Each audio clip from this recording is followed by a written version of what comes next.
கம்பன் கழக நிறைவு விழா. கம்பராமாயணத்தில் நீதியை நிலைநாட்ட நின்ற பாத்திரம் எனும் தலைப்பின் தீர்ப்பினை எதிர்த்து மேல்முறையீடு. சொந்த விவசாய நிலத்தில் விளைந்த பழாப்பழங்களை முதல்வர் அமைச்சர்களுக்கு வழங்கினார் சட்டமன்ற உறுப்பினர் கல்யாணசுந்தரம். இளநீர் கடையை அகற்ற கோரி போக்குவரத்து போலீசார் அராஜகம், கடை உரிமையாளர்கள் குற்றச்சாட்டு. கம்பராமாயணத்தில் நீதியை நிலைநாட்டியதற்காக எதையும் பெறாதவர் பரதன் என புதுச்சேரி கம்பன் கழக விழா மேல்முறையீட்டு நிகழ்ச்சியில் தீர்ப்பளிக்கப்பட்டது.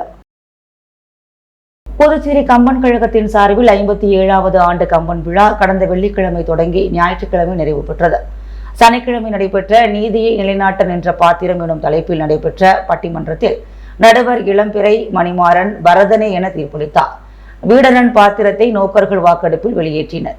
அந்த தீர்ப்பை எதிர்த்து வேல் சொக்கநாதன் அறக்கட்டளை சார்பில் மேல்முறையீடு செய்யும் நிகழ்ச்சி ஞாயிற்றுக்கிழமை மாலை நடைபெற்றது. அறக்கட்டளை பொறுப்பாளர் இசைக்கலைவன் முன்னிலை வகிக்க இதில் நடுவர்களாக உச்சநீதிமன்ற முன்னாள் நீதிபதி ராமசுப்பிரமணியன், பேராசிரியர் ஞானசுந்தரம், புதுவை அரசு செயலர் முத்தம்மா ஆகியோர் இடம்பெற்றனர். பதிவாளராக சீனு வேணுகோபால் இருந்தார். பரதன் அணிக்காக பேராசிரியர் ராஜாராம், வீடனுக்காக பேராசிரியை பிரேமா, அனுமனுக்காக புலவர் ராமலிங்கம், நோக்கர்களுக்காக இலங்கை ஸ்ரீ பிரசாந்த் ஆகியோர் பேசினர். நிறைவில் நடுவாராயம் சார்பில் நடுவர் ஞானசுந்தரம் அளித்த தீர்ப்பில் பரதன் மூத்தவர், நாடாள வேண்டும் என்ற முறைமைக்கும், அனுமன் முறை தவறி நடந்தவன் தண்டிக்கப்படவும், பாதிக்கப்பட்டவர் நீதியை பெறவும், பிறன் மனைவியை கவர்ந்ததை வீடனன் எதிர்த்து நீதிக்காக நின்று போராடினார்கள். இவர்களில் வீடனுக்கு அரசாட்சி மீது ஆசை இருந்ததாக கூறப்பட்டுள்ளது. அனுமனுக்கோ வாலிவதையில் ராமனுக்கு பழி ஏற்பட காரணமானவர் என்ற பெயர் உள்ளது. ஆனால் பரதனிடம் நீதிக்காக போராடியதில் எந்த குறையையும் காண முடியவில்லை என்றார். அரசு செயலர் முத்தம்மா தனது தீர்ப்பில் கூறும் பொழுது, பரதன் மிக நல்லவர், சிறிய தவறை கூட அவரால் பொறுத்து கொள்ள முடியவில்லை. அனுமனுக்கும் வீடனுக்கும் நீதிக்காக போராடிய நிலையில் பதவிகள், பெருமைகள் கிடைக்கின்றன. பரதனுக்கு எதுவும் கிடைக்கவில்லை. அறத்தை காக்க மட்டுமே அவர் நீதி நிலைக்க போராடியுள்ளார் என்றார். உச்ச நீதிமன்ற முன்னாள் நீதிபதி ராமசுப்பிரமணியன் அளித்த தீர்ப்பில் கம்பன் 95 இடங்களில் நீதி எனும் சொல்லை பயன்படுத்தியுள்ளார். நீதிமான், நீதி வல்லோ எனும் சொற்களை சில பாத்திரங்களுக்காக பயன்படுத்தியுள்ளார். நீதிமான்களாக 12 பேரை அவர் அடையாளம் காட்டுகிறார். அவர்களில் 2 முனிவர்கள், 3 அரக்கர்கள், 4 மனிதர்களும் 1 விலங்கும் உள்ளது. அவர் நீதிமானாக காட்டியவர்களில் வீடனன், அனுமன், பரதன் ஆகியோர் உள்ளனர். புராணங்களில் பல கேள்விகளுக்கு விடைகள் இல்லை. நமது அளவீடுகளால் எது சரி எது தவறு என புராண கதாபாத்திரங்களை தீர்மானிப்பது சரியாக இருக்காது. அதன் அடிப்படையில் கம்பராமாயணத்தில் பரதன் நீதிக்காக போராடி இழந்தார், அனுமன் போராடி வென்றார், வீடனன் போராடி பெற்றார். ஆகவே நீதியை நிலைநாட்ட நின்ற பாத்திரத்தில் மற்றவர்களை விட சிறிது பரதன் தலை தூக்கி இருப்பதாக நிற்கிறார் என்றார். நிகழ்ச்சியில் புதுவை கம்பன் கழக தலைவர் செல்வகணபதி எம்பி வரவேற்றார். செயலர் VP சிவக்கொழுந்து நன்றி கூறினார்.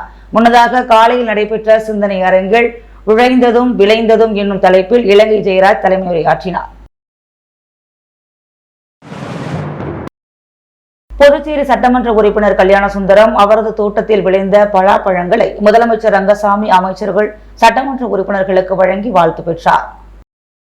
புதுச்சேரி காலாப்பட்டு தொகுதியின் சட்டமன்ற உறுப்பினர் கல்யாணசுந்தரத்திற்கு லாஸ்பேட்டை, காலாப்பட்டு, கோட்டக்குப்பம் ஆகிய பகுதியில் பூர்வீக விவசாய நிலம் உள்ளது. அங்கு மா, பலா, முந்திரி பல ஏக்கரில் பயிரிடப்பட்டுள்ளார். தற்போது பழாப்பழம், முந்திரி சீசன் துவங்கியுள்ளது. தனது தோட்டத்தில் விளைந்த பழாப்பழங்களை பண்டூட்டியிலிருந்து ஆட்களை கொண்டு வந்து அறுவடை செய்துள்ளார். அறுவடை செய்யப்பட்ட பலாப்பழங்களை ஒரு வேனில் ஏற்றி சட்டசபைக்கு கொண்டு வந்த அவர் முதலமைச்சர் ரங்கசாமியை அவரது அலுவலகத்தில் நேரில் சந்தித்து கொடுத்து வாழ்த்து பெற்றார். தொடர்ந்து அமைச்சர்கள், சட்டமன்ற உறுப்பினர்கள், சட்டசபை அதிகாரிகளுக்கு பழாப்பழங்களை வழங்கினார். தனது தோட்டத்தில் விளைவிக்கப்படும் மணிலா, முந்திரி, வாழை, மா, பலா உள்ளிட்ட பல்வேறு வகையான விளைபொருட்களை சட்டமன்ற உறுப்பினர்களுக்கு கொடுப்பதை வாடிக்கையாக கொண்டுள்ளார் என்பது குறிப்பிடத்தக்கது. புதுச்சேரி பாலாஜி தியேட்டர் எதிரில் அமைந்துள்ள இளநீர் கடையை அகற்ற கோரிய போக்குவரத்து காவல்துறையினர் அராஜகம் செய்வதாக அக்கடையின் உரிமையாளர்கள் குற்றம் சாட்டியுள்ளனர். புதுச்சேரி பாலாஜி தியேட்டர் எதிரில் அமைந்துள்ள இளநீர் கடையை அகற்ற கோரி போக்குவரத்து காவல்துறை அராஜகம் செய்வதாகவும், 40 வருடத்திற்கு மேல் இளநீர் கடை வைத்து நடத்தும் எங்களை திடீரென காலி செய்ய கூறினால் நாங்கள் குடும்பத்துடன் சாலையில் தீக்குளித்து இறந்து விடுவோம் என கூறிய இளநீர் கடை உரிமையாளர் செய்தியாளர்களுக்கு அளித்த பேட்டியில், இளநீர் கடையை அகற்ற கோரிய போக்குவரத்து காவல்துறை அதிகாரிகள் ஏன் பாலாஜி தியேட்டர் எதிரில் உள்ள சர்பத் கடையை அகற்ற கூறவில்லை? சர்பத் கடையால் போக்குவரத்து நெரிசல் அதிகமாக உள்ளது. அதை கண்டுகொள்ளாமல் போக்குவரத்து காவல்துறை அதிகாரிகள் பணம் வாங்கிக் கொண்டு 40 வருடமாக யாருக்கும் எந்த தொல்லையும் இல்லாமல் பிளாட்பார்மில் வரி கட்டி கடை நடத்துகின்றோம். திடீரென அகற்ற கோரினால் நாங்கள் எங்கள் வாழ்வாதாரத்திற்கு என்ன செய்ய முடியும்? மிகுந்த மன உளைச்சலுக்கு ஆளாகியுள்ளோம். எங்கள் வாழ்விற்கு வழிகாட்டுங்கள் ஐயா என்று புதுச்சேரி முதல்வர் ரங்கசாமியிடம் நேரில் சென்று கூறினோம். அவர் நீங்கள் கடையை வைத்து நடத்துங்கள் என்று கூறியதால் நாங்கள் கடையை மறுபடியும் வைத்து நடத்தி கொண்டிருக்கின்றோம். முதல்வர் பேச்சை மீறி செயல்படும் போக்குவரத்து காவல்துறை அதிகாரிகள் மீது புதுவை அரசு நடவடிக்கை எடுக்க வேண்டும் என சாலையோர வியாபாரிகள் மற்றும் சமூக ஆர்வலர்கள் கோரிக்கை விடுத்துள்ளனர். புதுச்சேரி பாக்கமுடையான்பேட்டையில் வீட்டு மாடியில் பதுங்கியிருந்த சாரை பாம்பினை வனத்துறை ஊழியர்கள் லாபகமாக பிடித்து சென்றனர். புதுச்சேரி பாக்கமுடையான்பேட் குபேர் நகரை சேர்ந்தவர் அசோக். இவர் தனது வீட்டின் மொட்டை மாடியில் ஒரு பகுதியில் ஏதோ ஊர்ந்து செல்வதை கண்டு அருகே சென்று பார்த்த பொழுது பாம்பு என தெரிய வந்து உடனடியாக வனத்துறைக்கு தகவல் அளித்துள்ளார்.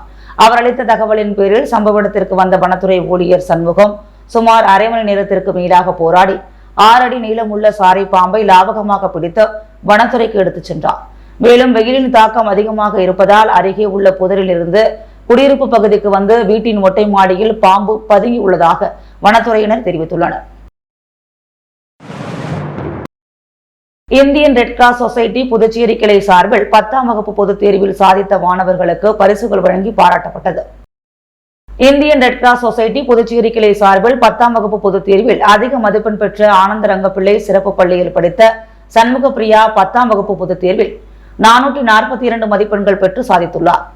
பார்வை இழந்து இருந்தாலும் படிப்பிற்கும் பார்வைக்கும் சம்பந்தமில்லை, தன்னம்பிக்கையும் விடாமுயற்சியும் இருந்தால் சாதிக்கலாம் என்பதை நிரூபித்துள்ள சண்முக பிரியாவை Indian Red Cross Society Puducherry கிளை சேர்மன் டாக்டர் லட்சுமிபதி தலைமையில் நிர்வாக குழு உறுப்பினர் ஐயனார், ஆயுட்கால உறுப்பினர்கள் திலகவதி, எலிசபெத் ராணி ஆகியோர் பொன்னாடை போற்றி பரிசு வழங்கி பாராட்டினர். மாணவி சண்முக பிரியா பிள்ளைச்சாவடி தேரோடும் வீதியில் வாடகை வீட்டில் வசித்து வருகிறார். அவரின் பெற்றோர் தந்தை பெருமாள் ஓட்டுநர், தாய் கலைவாணி மற்றும் அவருடைய சகோதரி கௌசிகா 6ஆம் வகுப்பு படித்து முடித்துள்ளார். இருவரும் பார்வையற்றவர். இவரின் தம்பி ஹேமந்த் 3ஆம் வகுப்பு படிக்கிறார். இவர்களின் பெற்றோர் இரத்த சொந்தத்தில் திருமணம் செய்துள்ளதால் இவர்களை 2 பெண் பிள்ளைகள் பார்வையற்றுள்ளனர். ஆகவே பொதுமக்கள் சொந்தம் விட்டுவிடும் என்று கூறி இரத்த பந்தத்திற்குள் திருமணம் செய்து கொள்ள வேண்டாம் என்று Indian Red Cross society chairman Lakshmipathi கேட்டுக் கொண்டுள்ளார். புதுவையில் உயர்கல்வி பெறுவதற்கு ஏதுவாக அமைக்கப்பட்ட சான்றிதழ் முகாமை சட்டமன்ற உறுப்பினர் நேரு பார்வையிட்டு ஆய்வு செய்தார். புதுச்சேரியில் 10 மற்றும் 12ஆம் வகுப்பு தேர்ச்சி பெற்றவர்கள் உயர்கல்வி தொடர்வதற்கு ஏதுவாக புதுச்சேரி அரசு சாதி, வருமானம், குடியுரிமை உள்ளிட்ட சான்றிதழ்களை துரிதமாக பெறுவதற்கு பல்வேறு இடங்களில் சிறப்பு முகாம்கள் அமைத்துள்ளன. அதன்படி உருளையன்பேட்டை தொகுதிக்கு உட்பட்ட புதுப்பாளையம் வார்டு கோவிந்தசாலை முழுவதும் கல்வி பங்களா, குபீர் நகர், நேரு நகர், இளங்கோ நகர், சாந்தி நகர், இந்திரா காந்தி நகர், ராஜீவ்காந்தி நகர், சுப்பையா நகர், சஞ்சய் காந்தி நகர், கென்னடி நகர், உருளையன்பேட்டை, முல்லை நகர், உருளையன்பேட்டை பேட், முத்தமிழ் நகர், அருந்ததிபுரம், ராஜா நகர், ஐயனார் நகர் உள்ளடக்கிய மாணவர்கள் மற்றும் பெற்றோர்கள் மணிமேகலை அரசு உயர்நிலைப் பள்ளியில் பெற்றுக் கொள்ளலாம் என்று அறிவிக்கப்பட்டிருந்துள்ளது. அதன்படி இன்று பள்ளியில் நடைபெற்ற சான்றிதழ் முகாமை சட்டமன்ற உறுப்பினர் நேரு நேரில் சென்று பார்வையிட்டு ஆய்வு செய்தார். அதேபோல் 15/5/2024 திருவள்ளுவர் அரசு பெண்கள் பள்ளியில் நடைபெறும் சிறப்பு முகாம்களிலும் மாணவர்கள் சான்றிதழ் பெற்று பயன்பெறலாம் என்று தெரிவிக்கப்பட்டுள்ளது. அகில இந்திய சமூக நல அமைப்பின் வெள்ளி விழா குறித்த ஆலோசனை சிறப்பு கூட்டம் அக்காட் ஹோட்டலில் நடைபெற்றது. அகில இந்திய சமூக நல அமைப்பின் நிறுவனர் கே பாக்கியராஜ் வழிகாட்டுதலின்படி புதுச்சேரி மற்றும் தமிழ்நாடு அகில இந்திய சமூக நல அமைப்பின் வெள்ளி விழா ஆலோசனை சிறப்பு கூட்டம் முருகா தியேட்டர் எதிரே உள்ள அக்காட் ஹோட்டலில் நடைபெற்றது.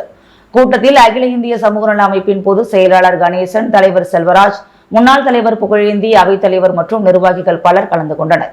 கூட்டத்தில் வெள்ளி விழாவை எப்படி கொண்டாடுவது என்பது குறித்து அனைத்து நிர்வாகிகளும் பல்வேறு ஆலோசனைகளை வழங்கினர். தொடர்ந்து பொதுச் செயலாளர் கணேசன் பேசும் பொழுது வெள்ளி விழாவிற்கு அனைத்து நிர்வாகிகளுக்கும் தனித்தனியாக பணிகள் ஒதுக்கப்பட்டுள்ளதாகவும் அனைத்து பணிகளையும் நிர்வாகிகள் விரைந்து முடிக்க வேண்டும் எனவும் கேட்டுக்கொண்டார். இந்த கூட்டத்தில் அகில இந்திய சமூக நல அமைப்பைச் சேர்ந்த நிர்வாகிகள் பலர் கலந்து கொண்டனர்.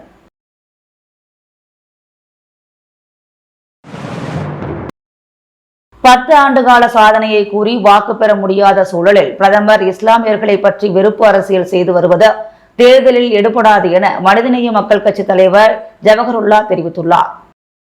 புதுச்சேரியில் செய்தியாளர்களிடம் பேசிய மனிதநேய மக்கள் கட்சி தலைவர் ஜவஹருல்லா, இந்தியாவில் இதுவரை நடைபெற்ற தேர்தல்களில் 44 நாட்கள் இடைவெளி விட்டிருப்பது இதுவே முதல் முறையாகும். நடந்து முடிந்த 3 கட்ட தேர்தலில் தென் மாநிலம் மட்டுமல்லாமல் வட மாநிலங்களிலும் இந்தியா கூட்டணி வெற்றி பிரகாசமாக உள்ளது. இதனால் பிரதமர் வெறுப்பு அரசியலை தற்போது செய்து வருகிறார். இந்தியா கூட்டணி கட்சியினரை அதிகமாக சாடி பேசி வருகிறார் என்றார். இந்தியாவில் இஸ்லாமியர் பெண்களின் பிள்ளை பேறு விகிதம் அதிகரித்து வருவதாக பேசி வெறுப்பு அரசியலை மோடி செய்து வருகிறார் என கடுமையாக சாடிய ஜவஹருல்லா 10 ஆண்டு கால சாதனையை கோரி வாக்கு பெற முடியாத சூழலில் இஸ்லாமியர்களை பற்றி வெறுப்பு அரசியல் செய்து வருவது எடுபடாது என்றும் பாஜக மண்ணை கவ்வும் என்றார்.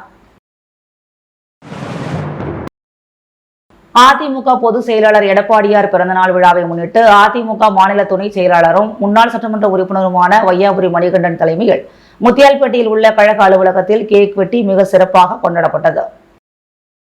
அதிமுக பொதுச் செயலாளரும் தமிழ்நாடு சட்டமன்ற எதிர்க்கட்சித் தலைவருமான எடப்பாடியாரின் பிறந்தநாள் விழா அதிமுக மாநில துணை செயலாளரும் முன்னாள் சட்டமன்ற உறுப்பினருமான வையாபுரி மணிகண்டன் தலைமையில் முத்தியால்பேட்டையில் உள்ள கழக அலுவலகத்தில் கேக் வெட்டி மிக சிறப்பாக கொண்டாடப்பட்டது. விழாவினை தொடர்ந்து கழக நிர்வாகிகள் தொண்டர்களுக்கு அதிமுக மாநில துணை செயலாளர் முன்னாள் சட்டமன்ற உறுப்பினர் வையாபுரி மணிகண்டன் பிறந்தநாள் விழா விருந்தளித்தார்.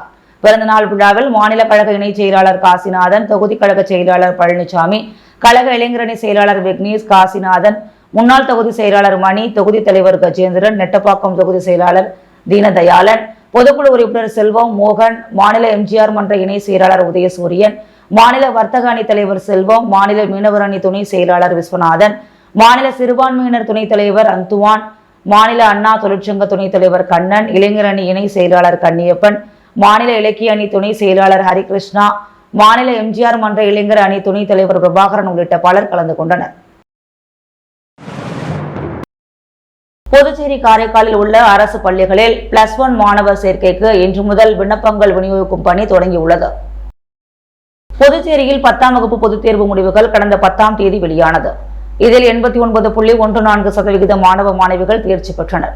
இதனைத் தொடர்ந்து புதுச்சேரி மற்றும் காரைக்கால் அரசு மேல்நிலைப் பள்ளிகளில் வரும் 2024-25ஆம் கல்வியாண்டிற்கான +1 சேர்க்கைக்கு விண்ணப்பங்கள் வழங்கும் பணி இன்று தொடங்கும் என கல்வித்துறை அறிவித்திருந்தது. அதன்படி அனைத்து அரசு மேல்நிலைப் பள்ளிகளிலும் +1 சேர்க்கைக்கான விண்ணப்பங்கள் வழங்கும் பணி இன்று தொடங்கியது. புதுச்சேரி திருவள்ளுவர் அரசு பெண்கள் மேல்நிலைப் பள்ளியில் மாணவ மாணவிகள் பெற்றோர்களுடன் வந்து ஆர்வமாக விண்ணப்பங்களை வாங்கி சென்றனர். மேலும் பூர்த்தி செய்யப்பட்ட விண்ணப்பங்களை வரும் 22ஆம் தேதி பள்ளிகளில் சமர்ப்பிக்க வேண்டும் என கல்வித்துறை அறிவுறுத்தியுள்ளது. புதுச்சேரியில் நூதன முறையில் ஏமாற்றி 6 பேரிடம் 1,66,000 ரூபாய் பணம் மோசடி செய்த மர்ம நபர்கள் குறித்து போலீசார் வழக்கு பதிந்து விசாரித்து வருகின்றனர். புதுச்சேரி நகர் பகுதியைச் சேர்ந்தவர் சரவணகுமார். இவரை அண்மையில் கைபேசி கட்செவி அஞ்சல் மூலம் தொடர்பு கொண்ட மர்ம நபர் வீட்டில் இருந்தபடியே இணைய வழியில் அதிக லாபம் சம்பாதிக்கலாம் என கூறியுள்ளார்.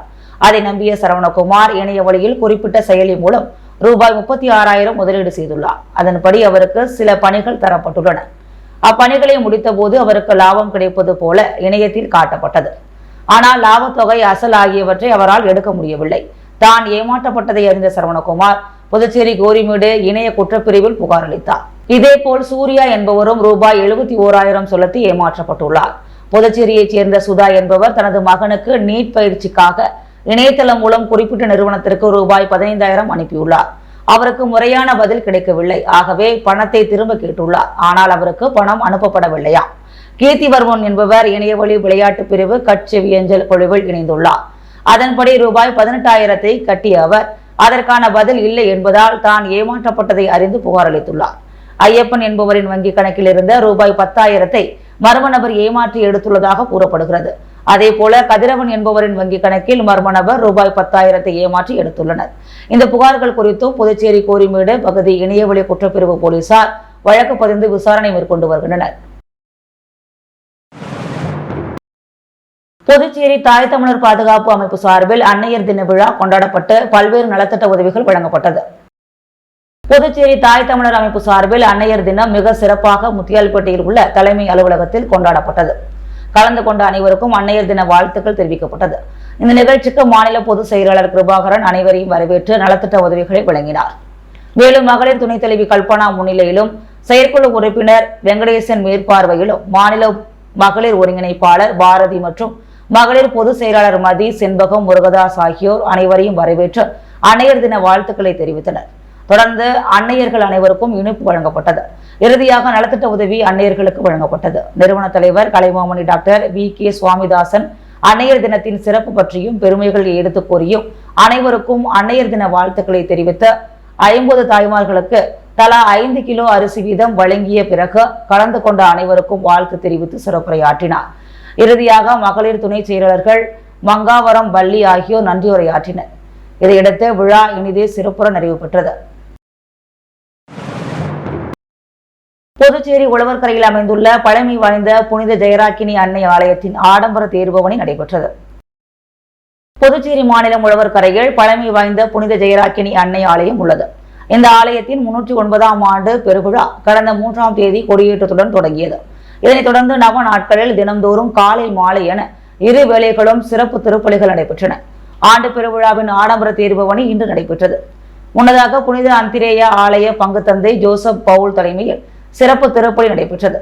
அதைத் தொடர்ந்து மலர்களால் அலங்கரிக்கப்பட்ட ஆடம்பர தேரில் ஜெயராக்கினி அன்னையின் சொரூபம் வைக்கப்பட்டது. அன்னைக்கு சிறப்பு பூஜைகள் செய்யப்பட்டு ஆடம்பர தேர்பவனி நடைபெற்றது. ஆலயத்தை சுற்றி தேர்பவனி வர கிறிஸ்தவர்கள் கிறிஸ்தவ பாடல்களை பாடியபடி ஊர்வலமாக வந்தனர். இதில் திரளான ஊர் பொதுமக்கள் இறை மக்கள் கலந்து கொண்டு சிறப்பித்தனர். நாம் தமிழர் கட்சி உருளையன்பேட்டை தொகுதி செயலாளரும் சமூக சேவகரும் சேவா ரத்ன கருணாநிதியின் பிறந்த நாளை முன்னிட்டு கேக் வெட்டி சர்பத் மற்றும் தர்பூசணி பொதுமக்களுக்கு வழங்கப்பட்டது.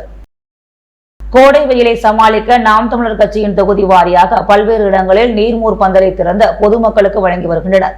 அதன் ஒரு பகுதியாக நாம் தமிழர் கட்சி உருளையன்பேட்டை தொகுதி செயலாளரும் சமூக சேவகரும் சேவா ரத்னா கருணாநிதியின் பிறந்த நாளை முன்னிட்டு புதிய பேருந்து நிலையம் அருகே உள்ள கிரீன் பார்க் ஹோட்டல் முன்பு கேக் வெட்டி சர்பத் மற்றும் தர்பூசணி பொதுமக்களுக்கு வழங்கப்பட்டது. இந்த நிகழ்ச்சியில் நாம் தமிழர் கட்சியினர், சமூக ஆர்வலர்கள், ஆட்டோ தொழிலாளர் மற்றும் பல கட்சி பிரமுகர்கள் நேரில் சென்று வாழ்த்து தெரிவித்து சர்பத் மற்றும் தர்பூசணியை வழங்கினர். வில்லியனூரில் அமைந்துள்ள ஸ்ரீ கோகிலாம்பிகை உடனுரை திருக்காமேஸ்வரர் ஆலய பிரம்மோற்சவ விழாவை முன்னிட்டு கணபதி ஹோமம் உள்ளிட்ட சிறப்பு பூஜைகள் நடைபெற்றன. புதுச்சேரி மாநிலம் வில்லியனூர் பகுதியில் எழுந்தருளி இருக்கும் அருள்மிகு ஸ்ரீ கோகிலாம்பிகை உடனுரை திருக்காமேஸ்வரர் ஆலய பிரம்மோற்சவ விழாவை முன்னிட்டு ஞாயிற்றுக்கிழமை மாலை 6 மணியளவில் மகா கணபதி ஹோமம், வாஸ்து சாந்தி, பிரவேச பலி மற்றும் ஸ்ரீ வலம்புரி விநாயகருக்கு சிறப்பு அபிஷேகமும் அதனைத் தொடர்ந்து மகா தீப ஆராதனையும் நடைபெற்று கோவில் வளாகத்தில் விநாயக பெருமாள் எழுந்தருளிய நிகழ்ச்சி நடைபெற்றது. விழாவினை உபயதாரர் பாலசுப்ரமணிய சிவாச்சாரியார், சந்திரசேகர சிவாச்சாரியார், சிவா சிவாச்சாரியார் மற்றும் நடராஜ குருக்கள் மற்றும் ஆலய நிர்வாகி, ஆலய ஊழியர்கள் மிக சிறப்பான முறையில் செய்திருந்தனர். ரோட்டரி பீனிக்ஸ் சார்பில் பல்மைரா மைதானத்தில் நடைபெற்ற கிரிக்கெட் போட்டியை சண்முகா சில்க்ஸ் உரிமையாளர் சண்முகம் தொடங்கி வைத்தார். புதுச்சேரி கோரிமேடு அருகே உள்ள பல்மைரா கிரிக்கெட் மைதானத்தில் ரோட்டரி பீனிக்ஸ் சார்பில் மாபெரும் கிரிக்கெட் போட்டி நடைபெற்றது. 2 நாட்கள் நடைபெற்ற இந்த கிரிக்கெட் போட்டியில் புதுச்சேரியில் உள்ள ரோட்டரி, BNI, YI சேர்ந்த ஏராளமான அணிகள் கலந்து கொண்டு விளையாடியது. இந்த போட்டியை சண்முகா சில்க்ஸ் உரிமையாளர் சண்முகம் தொடங்கி வைத்தார்.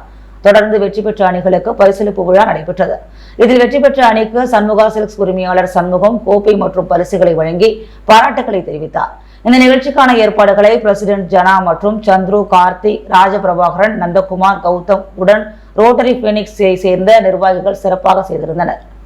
முத்து கோல்டோஸ் வழங்கும் தங்க மற்றும் வெள்ளி விலை நிலவரம். திரும்ப போறேன், டபுள் ஆயிடுச்சு காயில். முத்து கோல்டோஸ் வழங்கும் தங்க மற்றும் வெள்ளி விலை நிலவரம். தங்கம் 1 கிராம் 6715 ரூபாய்.